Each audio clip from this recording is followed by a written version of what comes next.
Hello, everyone. Welcome to China Watch. In the first quarter of 2024, China's official GDP growth was reported as 5.3%, but this figure feels far removed from the reality experienced by the public. Despite numerous policies introduced by the CCP to stimulate the economy, these measures have proven ineffective. Across the nation, a trend of tightening the belt has emerged, with layoffs, salary cuts, and cost-cutting measures becoming widespread. The CCP government, which once prided itself on abundant resources, is now struggling financially, even breaking the iron rice bowl and significantly cutting non-staff personnel. Currently, all industries are facing tough times, and the CCP euphemistically refers to this as a new wave of sharing economy. Business starts to share shops. Before the pandemic, brick-and-mortar stores liked to go big, creating spaces so large that buyers couldn't leave for 2 hours. However, things have changed dramatically in just a few years, with businesses now squeezing into shared spaces. Shared stores are sweeping across mainland China. A bun shop in the morning, a fast food restaurant at noon, and a barbecue stall in the evening. This concept of time-sharing stores in Beijing has even been reported by China Central Television, CCTV. In Beijing's Chaoyang district, rent for a bun shop is typically around 40,000 to 50,000 renminbi. By dividing it into 3 time slots, renting just the morning slot costs only 13,000 renminbi, saving nearly 3/4 of the cost. For a physical store, rent, labor, and raw materials are the 3 major expenses, with rent usually accounting for 25% to 30% of monthly expenses.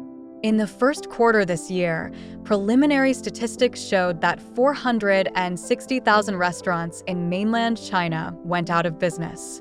A restaurant entrepreneur in Beijing noted that his half-year earnings were almost entirely spent on rent. The phenomenon of co-renting shops is becoming increasingly common in the catering industry.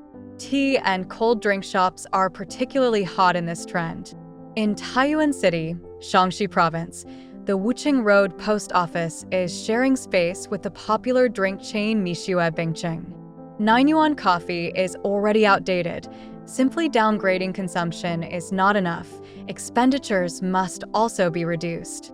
Real estate agencies, clothing stores, bookstores, and charging stations are all selling coffee now, and even temples have opened coffee shops.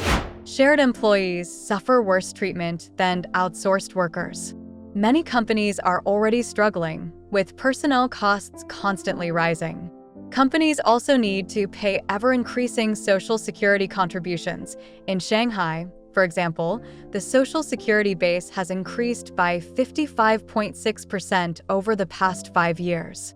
To reduce wage costs and avoid paying social security, the concept of shared employees has emerged.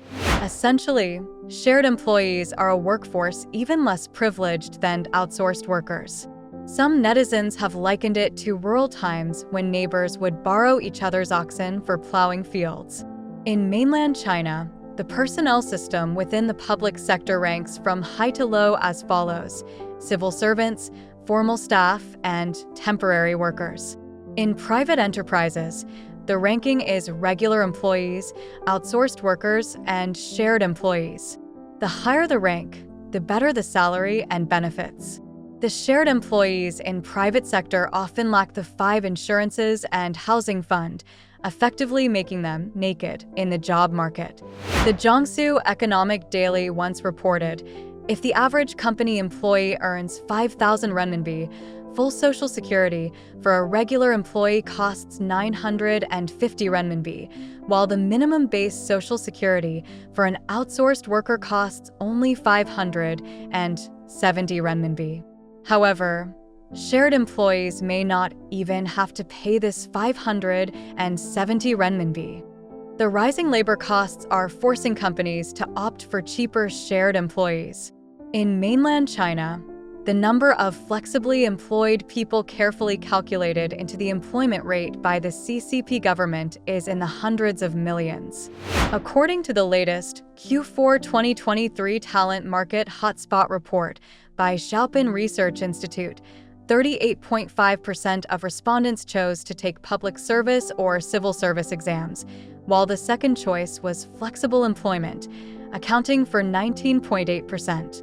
These individuals, to make a living, must join the sharing wave, becoming the lowest tier of workers in society.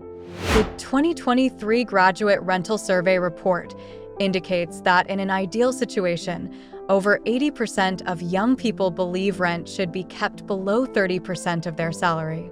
In Shanghai, for example, experts point out that migrants in the city spend an average of 4,170 renminbi per month on rent, which exceeds 30% of their income.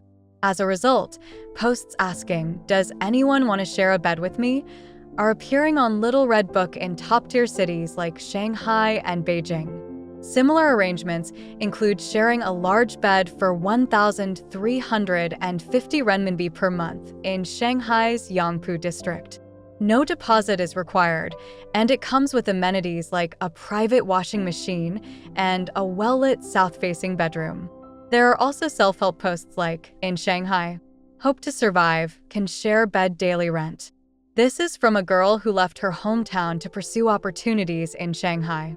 To reduce her living expenses, she is willing to rent out her personal space for 30 renminbi a day. Even though they have never met, these bed-sharing individuals trust each other, despite the uncontrollable risks of cohabitation regarding property and personal safety. In an interview with the WeChat public account at Holang Research Institute, a girl sharing a bed in Beijing described the inexplicable trust she developed. They are in similar situations, all young people with nothing to their names, so she instinctively felt the other person wouldn't be a scammer. From shared shops and shared employees to shared beds, the Pinduoduo style trend of pooling resources to save costs has become the most authentic reflection of social and economic distress in mainland China in 2024. All right, that's the end of this episode. If you enjoy our program, please subscribe,